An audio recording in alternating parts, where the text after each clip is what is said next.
Welcome back, True Seeker. This is episode 4 of Wake the Fuck Up Radio. Today's topic is the year 1968.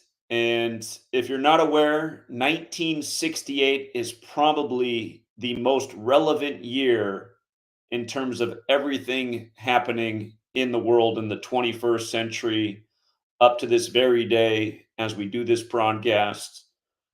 Sunday, March 24th, 2024. And the reason why is as follows, and it's a long reason. First of all, in 1968, all of these things happened, and I want you to think about the commonality of these things. But in 1968, World Trade Center construction began in New York City. Earlier that year, 911 had been made the national emergency dialing code by AT&T. Also that year, George W. Bush, who was president in the year 2001, who took office that year, in 1968, he graduated from Yale and was a member of the powerful secret society Skull and Bones, like his father, who worked for the CIA in 1968 before he would eventually become vice president in the time of Ronald Reagan, and then, of course, the president after Ronald Reagan. Also in 1968, Boeing debuted all their jumbo jet airliners. Of course, all the planes involved on September 11, 2001 were said to be Boeings. In 1968, the New York Jets had their only Super Bowl winning season. It's the year Broadway Joe guaranteed they'd win it.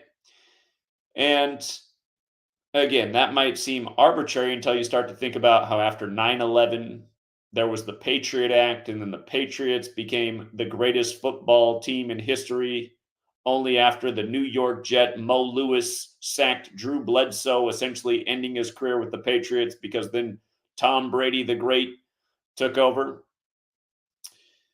In 1968, the Quran code was discovered that said the Quran is based on the number 19.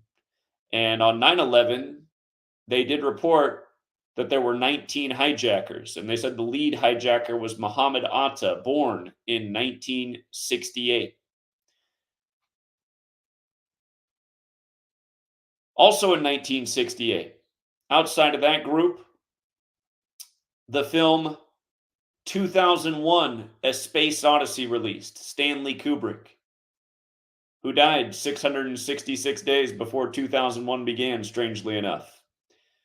Another movie that came out in 1968 was Planet of the Apes. And in that film, the protagonist discovers that he's in a New York City that has been destroyed.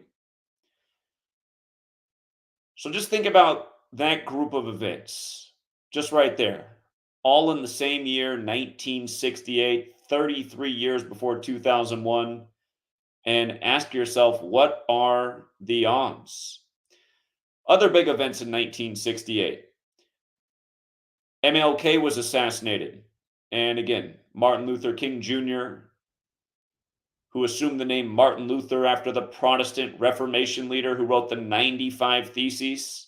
A lot of people overlook that MLK was assassinated on April 4th, 68, the 95th day of the leap year.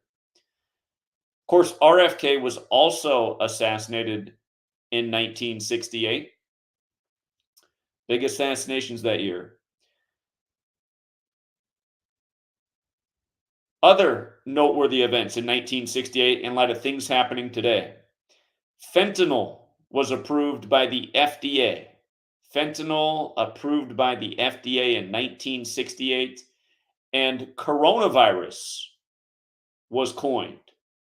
There was no coronavirus prior to 1968. That term was coined in that very year. Also, in 1968, the book The Population Bomb was released about the world's rapidly growing population and how something must be done to slow the growth rate. Otherwise, all of humanity will perish.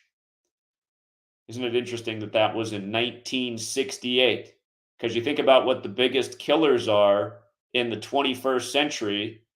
Well, it's been warfare all over the world, and a lot of those wars have spawned out of 9/11. And in recent years, the biggest killers in this country and elsewhere have been coronavirus and fentanyl. By the way, if you look up that book, The Population Bomb, you'll see that it's 201 pages long. Of course, in prior episodes, we've talked about the significance of 201 and why the simulation for coronavirus was called Event 201. And it began the same day the military world games began in Wuhan, China, 1 month before the outbreak in Wuhan. And we've talked about why the World Trade Centers were once two towers, or the twin towers that crumbled and became no towers, thus zero, before they became one World Trade Center, 201.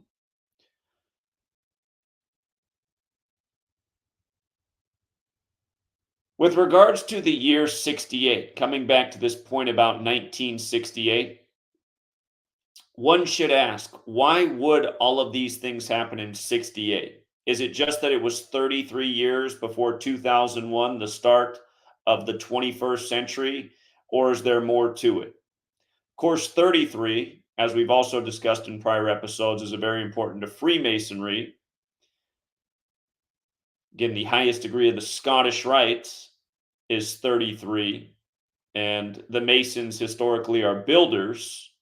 Those massive towers, the tallest in New York City, how they came down 33 years later, that's no mistake. But what else is it about 68? Again, gematria or gematria, the Kabbalistic practice of coding numbers into words. The word terror, the word that George W. Bush, who graduated in 68, used more than any other word in the time of his presidency, terror, has a gematria value of 68. And that's not an accident. Case in point, in 1995, 6 years before 2001, Joe Biden spearheaded legislation for counterterrorism, the nation's first counterterrorism legislation in history, passed February 10th, 1995, on the birthday of Governor Keating, who was the governor of Oklahoma at the time. And that legislation passed exactly 68 days before the terrorist attack blamed on Timothy McVeigh on the Oklahoma City building. And again, that attack was April 19th, 1995, the anniversary of Waco, the anniversary of the Revolutionary Wars beginning, and most of all, the anniversary of Ignatius of Loyola becoming the first superior general of the Jesuit order. Again, remember, there were founders when this nation was being established that were worried what would happen if the Jesuits came out of suppression, because again, they were suppressed at the time the nation was founded. But from February 10th to April 19th, that is 68 days later. And that attack was blamed on Timothy McVeigh, who was born in 1968. Now, as we talked about in a prior broadcast, we talked about the very Jesuit establishment of the CIA. And when you run the alphabetic order in reverse, the letters CIA equate to 68. And of course, Timothy McVeigh was a former employee of the CIA prior to him being the terrorist who blew up the Oklahoma City building. As we covered, Ignatius of Loyola equals 201 in gematria, like the Jesuit order equals 201, like Timothy McVeigh equates to 201. And the Masonic Lodge directly behind the building that exploded, you can go look up the bio for it. After the attack, it was damaged and the building sold for $201,000.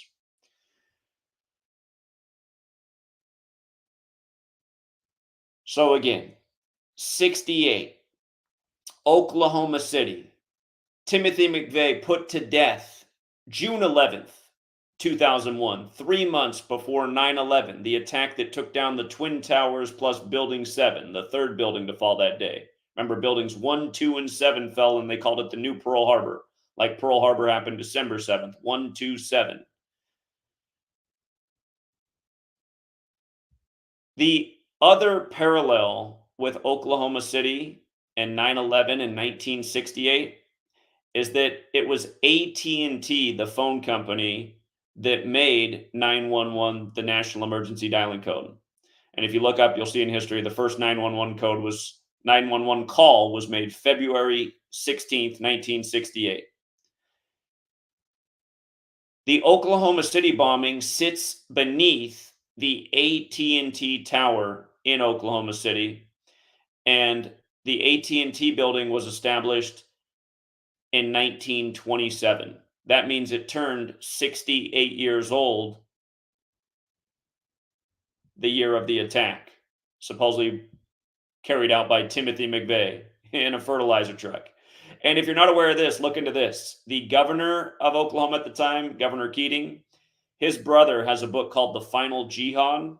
And in that book, the same building is attacked by a terrorist with fertilizer in the back of a moving truck. And in the book, there's a character named Tom McVeigh. What are the odds?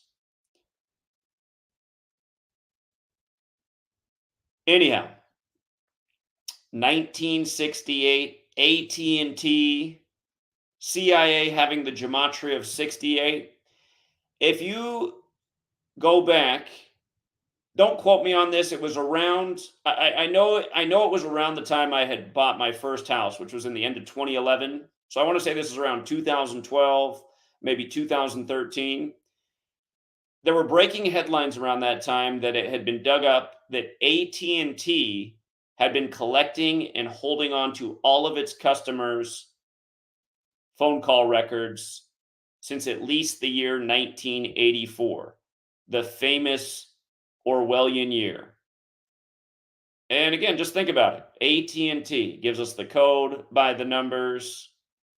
Seemingly all these big rituals happening in connection to AT&T in 68, collecting everyone's data and information, which essentially became the law of the land after 9/11. And here I'll give you another 68.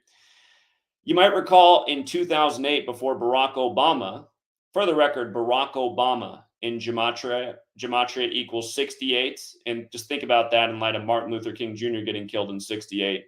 Obama was elected number 44 years after the Civil Rights Act when he ran on hope, another word that equals 44. But Barack Obama in 2008 was campaigning on the danger of Congress having to vote on if the telecommunication companies such as AT&T, who'd violated our civil rights and liberties and gone beyond the perimeters of the Patriot Act, if they should be given immunity from prosecution for violating our rights. And Obama was on the campaign trail saying that there's no way they could receive immunity. This was a huge violation of everything America stood for. It needed to be stopped. People could not vote in favor of this. And Obama was right. He was saying the right things. But if you don't know how the story ended, go back and see how Obama himself voted. And nobody seemed to blink an eye. But of course, Obama ended up voting for immunity for the telecommunications companies such as AT&T, who had violated our rights and liberties. And then the mockery was how in the years after that, we started to get the headlines about how AT&T had been collecting everybody's data and information since way before 9/11 and the Patriot Act. But the point I'm trying to make is think about what AT&T really might be. Do you think it's really a private company? Or do you think maybe we're being deceived in America about some of these private companies that had huge government contracts? Maybe perhaps at the end of the day, they're hardly even private, and maybe they really are the federal government masquerading as private entities. And I would tell you that that's pretty much what all of Big Brother and Big Tech is, building the mass surveillance state. Just like how in the time of COVID since 1968, You saw how Big Brother was collaborating with Apple and Google to collect everyone's data and information. And of course, nobody really ever heard of Google until about the same time September 11th happened. Again, I graduated from high school in June of 2001. We'd never heard of Google in high school. We used Yahoo and Alta Vista for our search engine. When I got to my freshman year of college, which was right about when 9/11 happened, that's when Google was this new emerging thing, and everyone was recommending that it was the new best search engine. And by the way, did you know that Google celebrates their birthday as September 27th? The day in history the Jesuits were recognized by the Roman Catholic Church, which is the day leaving 95 days left in the year, like their original mission was to counter the 95 Theses, and reminding of what happened to MLK on the 95th day in 1968. By the way, their current CEO, Sundar Pichai, his name, of course, has that Gematria 201 like the Jesuit order.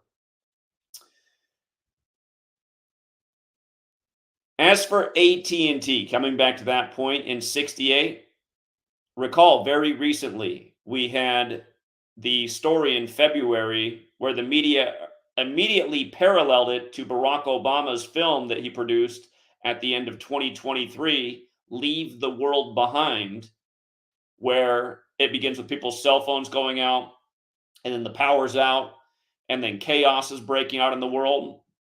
Obama just put out this apocalyptic film if you haven't seen it. But on February 22nd of this year, 2024, you might recall the cell phone outages that started with AT&T. Funny enough, that date had 68 numerology, and you get that by adding 2 plus 22 for February 22nd, plus 20 plus 24 for the year 2024, and you put it together, it adds up to 68. So on the 68 date numerology, AT&T service goes down, then other telecommunication providers service goes down. The news media parallels it to Barack Obama's movie when Barack Obama's 68. You follow? The ritual. Since that, we just had the 68th day of the leap year pass, and that was March 8th, 2024.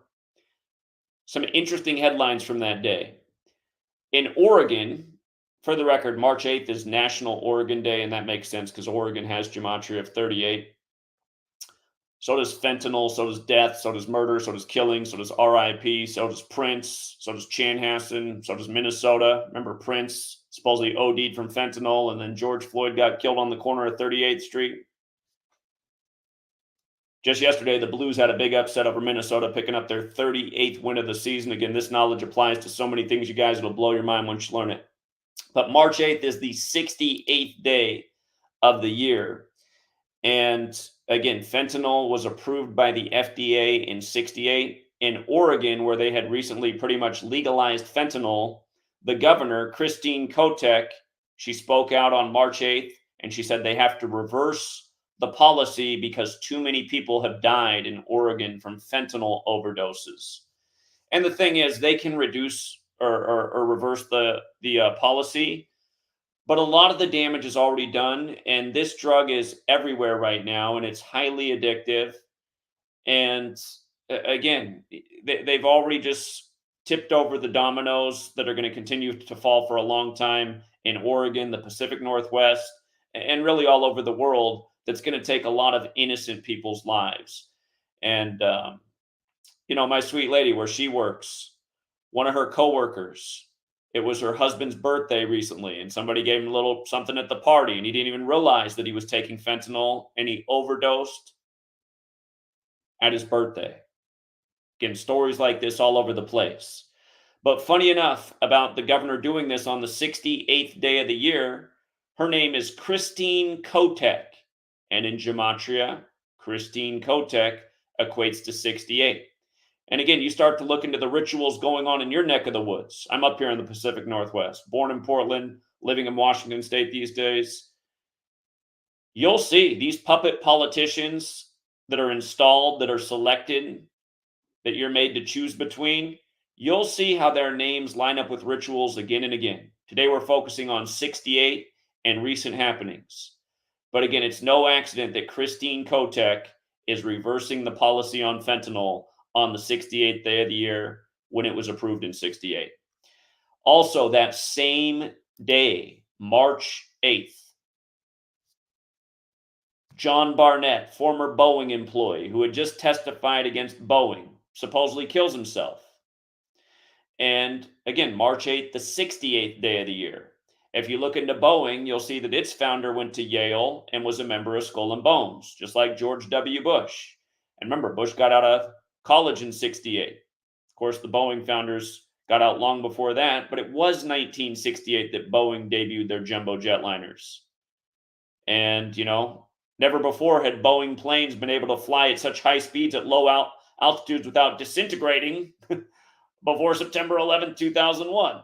And if you're not aware of this, you should look into Operation Amalgam Virgo, the simulation by the federal government June 2001 of Al Qaeda shooting cruise missiles into strategic targets in the United States, because missiles have huge explosions like what happened on 9/11.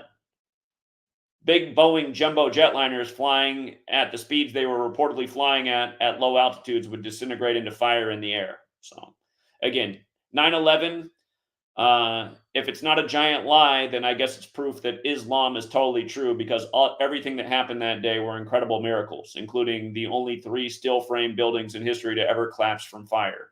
And let's not forget that in 1968, when the World Trade Centers were being built, the engineers put out information that the towers were so high, they risked the possibility of planes crashing into them. Of course, a plane crashed into the Empire State Building back in the time of the end of World War II. It didn't collapse. The Empire State Building didn't fall down when the plane collapsed into it or crashed into it. But again, the only 3 steel frame buildings to ever collapse in history from fires were the 3 buildings that fell on 9/11. And of course, one of them wasn't even hit by a plane. The third building, Building 7, that fell 7 hours later, just happened to be the one housing all the documents for the federal cases against WorldCom and Enron, the 2 biggest supporters of the Bush administration. And then for other coincidences that day, Papa Bush was in a meeting with the Carlyle Group with the Bin Ladens at the table as well. And remember, the Bin Ladens were the only ones allowed to fly around after 9/11 in the U.S. The mockery. But yes, coming back to this John Barnett thing, with Boeing on the 68th day of the year, the thing about Boeing is they're headquartered in Seattle, Washington, which in Gematria equates to 68.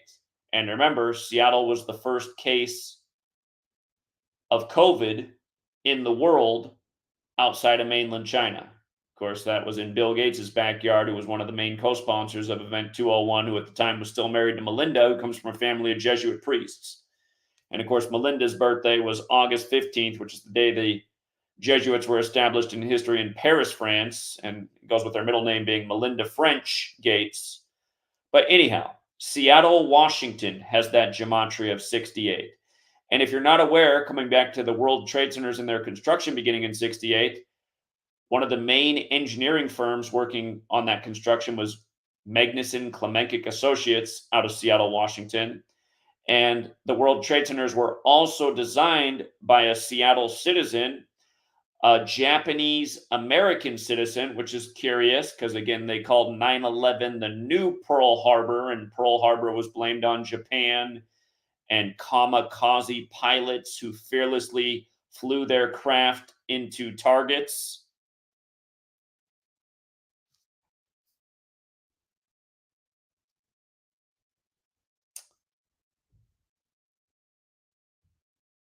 I'm doing all of this off the cuff without notes, and now I'm making a regret because I should have jotted down one thing that's slipping my mind right now. A little sleep deprived from covering all the March Madness tournament. Again, we do a lot of things over here. Cover the rig news, the rig sports, but somewhere we'll save it for another broadcast. We'll just do a whole nother broadcast someday on the art of war. But I am forgetting the big 68 piece with Art of War right now. Of course, the text credited to Sun Tzu. Funny enough, there's no historical record of Sun Tzu ever existed, but the reason people know about the text Art of War is because it was translated by the Jesuit priest, Father Amiot. And I'll tell you this just for now. It's a little bit off from the 68 thing, but it's a reminder that the language is a numerical code, and the numbers behind the language become the numbers in the ritual. The simulation of the attack by Al Qaeda on the U.S. with cruise missiles You can look this up, Operation Amalgam Virgo. And of course, 9/11 happened in the time of Virgo, and amalgam's a metal. It's a mixture of mercury. That simulation, if you look it up, you'll see that the cover document has Osama bin Laden's face on the cover. And Osama bin Laden, let's not forget that he was a CIA asset. But Amalgam Virgo was simulated June 1st, 2001, 102 days before the 9/11 attack. In Gematria, Art of War equates to 102. And there's a big number with the Pearl Harbor attack too. The emperor of Japan at the time, Hirohito, his name was 102. The phrase World War equates to 102. Just a couple days ago, the news broke that the last surviving member of the Pearl Harbor attack just died at age 102. So again, you learn this knowledge, you see through the rituals, and you see how the same numbers involved in 1968 are the same numbers that are being used today. Again, that's why you have this big thing with Oregon on the 68th day of the year with fentanyl, and also the Boeing connected suicide, and why the AT&T ritual happened on the 68 date numerology, synced up with Barack Obama's movie. And by the way, from the day, if you go back and watch Obama's movie, just count all the 76s they put on the screen. You'll see that there's a lot of 76 in the film. And from the day that the movie premiered on Netflix to the day of the cell phones going down was 76 days later. And that's not an accident. I said Barack Obama equates to 68. Remember, in prior episodes, we talked about the 4 base ciphers of the English language. There's 4 ways to decode the English language: alphabetic order forwards and backwards, and forwards and backwards with numerology. The name Barack Obama also equates to 76. So does the word slave. So does the word Negro. So does the word blues. So does the word Rasta. His book title, A Promised Land, equals 76. He put that out November 17th, the day leaving 44 days left in the year, going with him being number 44. And the fact that in the 44th book of the Bible, which is Acts, there's the verse Acts 7:6, about 400 years of slavery. And we recently passed the 400th anniversary of slavery in America. And remember, the first slave ship in America was the White Lion, which landed on America's shores in 1619. You've seen Obama's new movie, A Promised Land, where that movie also involves plot elements of racial tension. But in the movie, there's a White Lion oil tanker, a boat full of black gold landing on the shores near where the Julia Roberts family is in the film. So you have the White Lion, which is the name of the first slave ship to arrive in America in 1619. And then there's another part of the movie where they're going through the radio signals trying to make contact with somebody. And then this frequency where they finally get through is frequency 1619. Again, numbers, rituals, history. And again, as they say, those who don't know history are doomed to repeat it. We're watching ritual after ritual get unfolded on us day after day, and people are totally clueless because they don't know about this history. They don't know about this occult knowledge. And the difference between knowing and not knowing is just making the effort to find out. Again, I was 18 years old when September 11th, 2001 happened. And I remember a year prior, the summer prior, I was in a military recruiter's office. Back in the day, the cell phones weren't in everyone's pockets. Back then, you used to come home and you'd have the voice recorder and you'd hit the button and you'd hear all the messages that were left. And like a lot of people, a lot of young men my age, you'd come home and you'd have 8 voicemails every day from all the military branches trying to recruit you. And I remember going in, to the office and hearing the spiel. And, I remember the recruiter telling me that it was a great time to join the military because there'd probably never be another war in my lifetime. You just get the benefits and perks of being in the military, get your education paid for, really safe time to enlist. And I just imagine had I taken that advice, it would have been the next summer. 9/11 would have been popping off. And I probably would have just been endlessly deployed like so many young people were.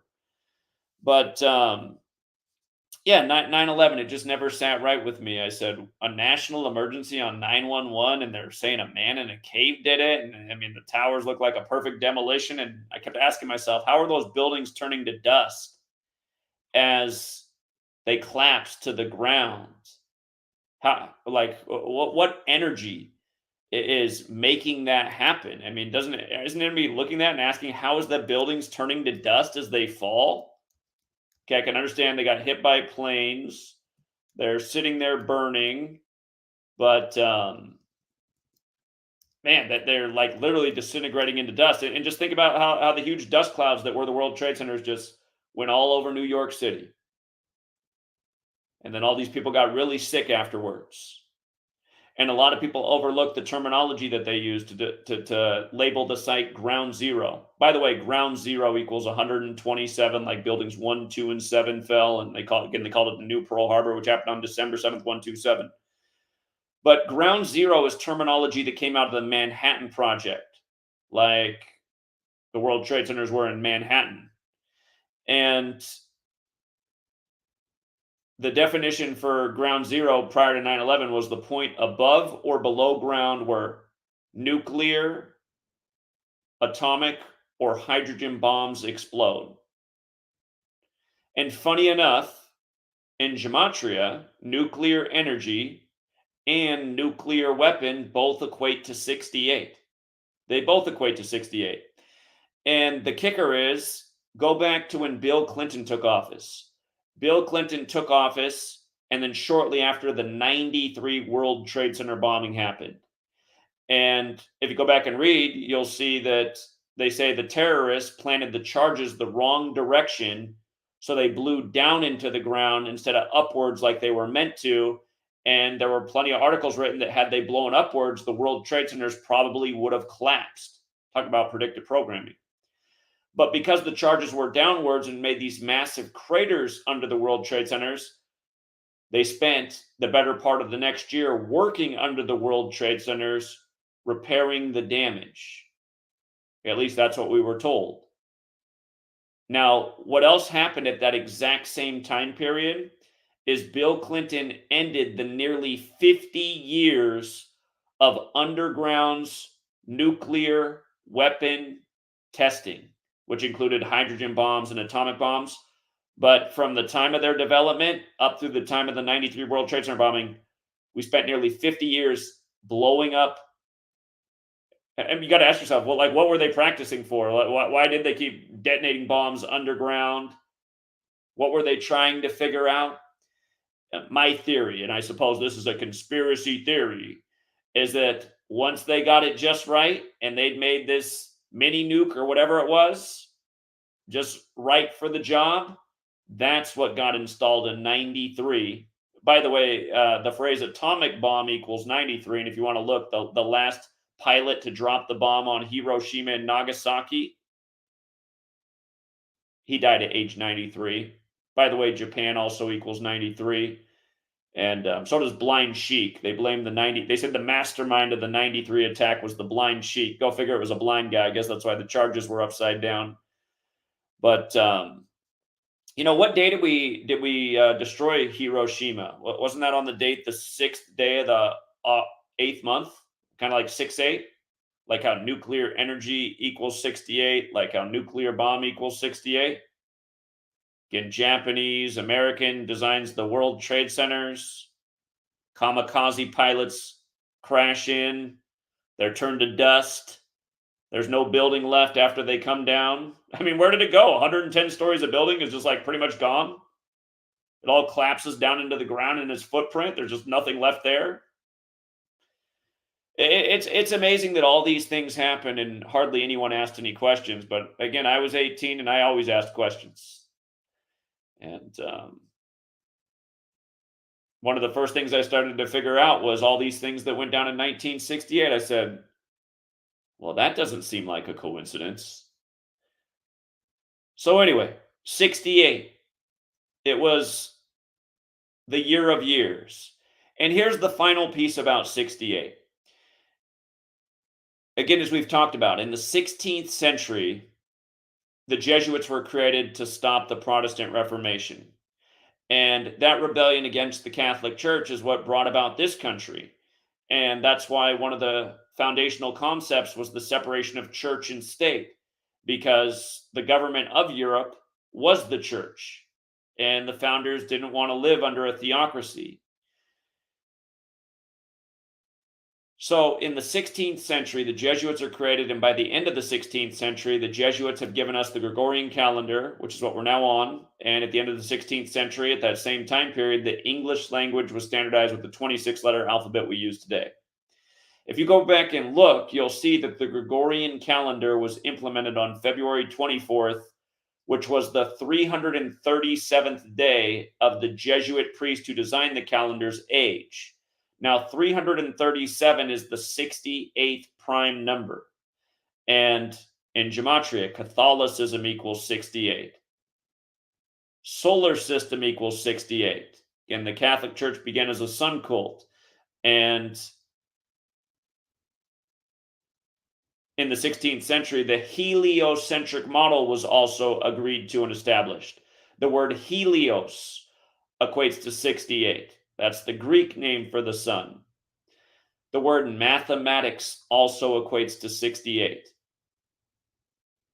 So think about it. All these rituals in time executed by a mathematical code that is precise. And the calendar is in accordance with the sun. The Catholic Church gave us this idea of making sacrifices, sacrificing the Son of God. You pay attention to what's going on in the world, you will see that there is a lot of sacrifice and needless sacrifice. I'd encourage anyone to go listen to what Barack Obama, did I just call him Obama? He's even more famous than Obama. I mean LeBron James. And by the way, there's an old episode of the Shop with Obama and LeBron James laughing about how they sold their souls. But what I meant to say is just a few days ago, LeBron James was on a podcast with JJ Redick. JJ Redick, former basketball star himself, not nearly as big of a star as LeBron. But JJ Redick asked LeBron, he said, LeBron, what is your secret to having such a long, successful career?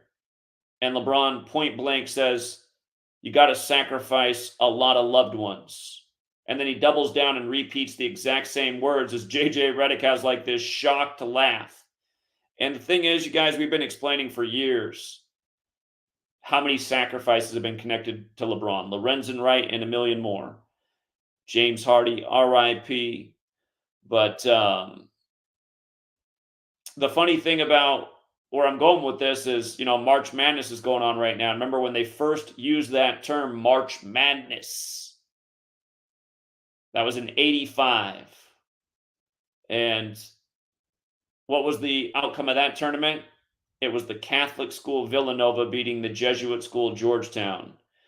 And the word basketball has a gematria value of both 85 and 68. And now the tournament has 68 teams in it. But basketball is 68 like Catholicism.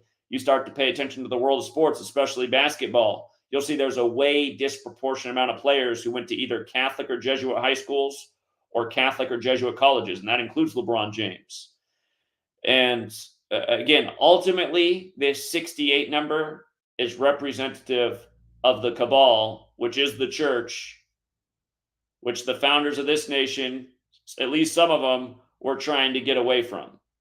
And it should be obvious that we didn't get away, because shortly after this nation was set up, the capital was moved to Washington, D.C., where the Jesuits set up camp.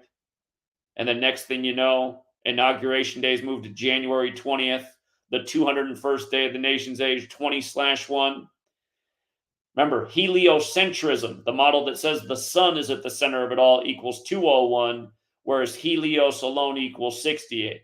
Kind of like how in 68, the World Trade Center plan started, and then eventually 2 towers became 0 before they became 1, which fits in right in with the Georgetown motto, both into one.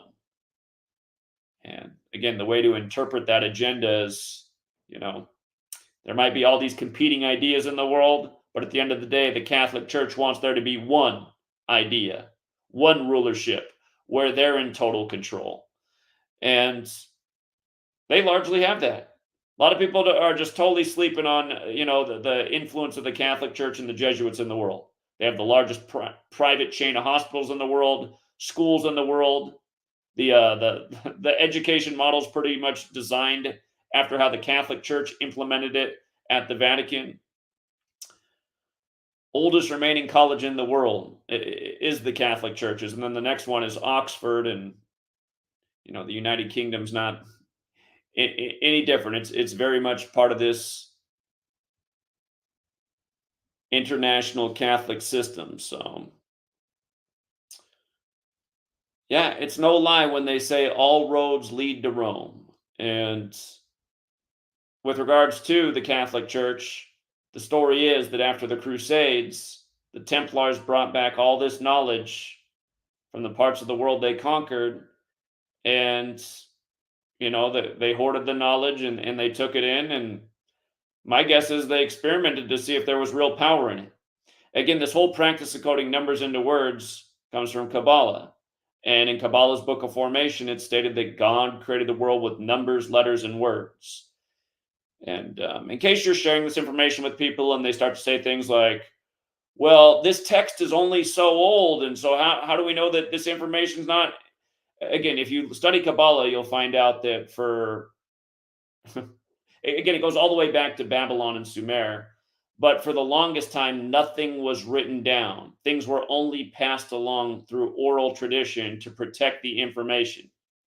Somebody couldn't steal the secret doctrine and go show it to someone else. You could only know if someone explained it to you. It made it harder for the information to spread. Well, as time went on, texts were printed.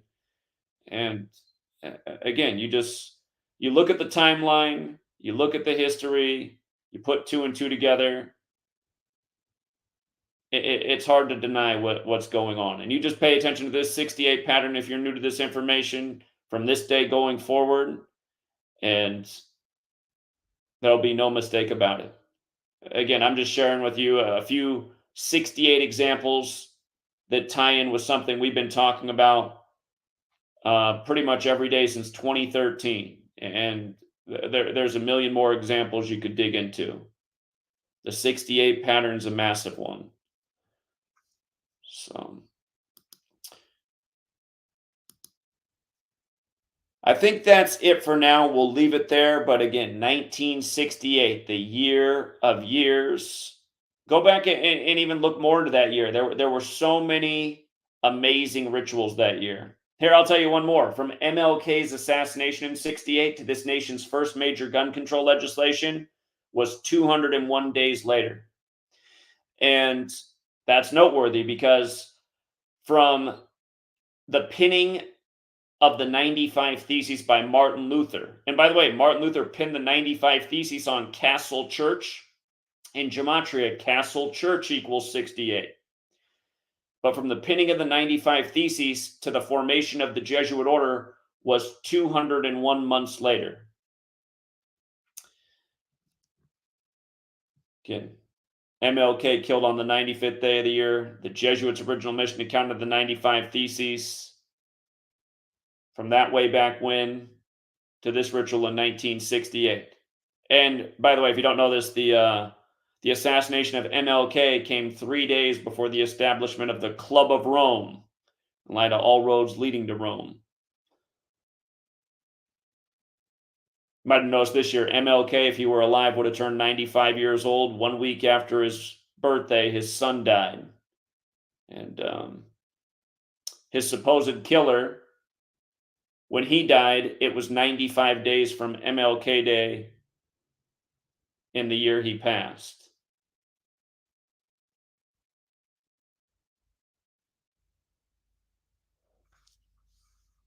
All right. So yeah, I think that is enough for now, not to number overload. And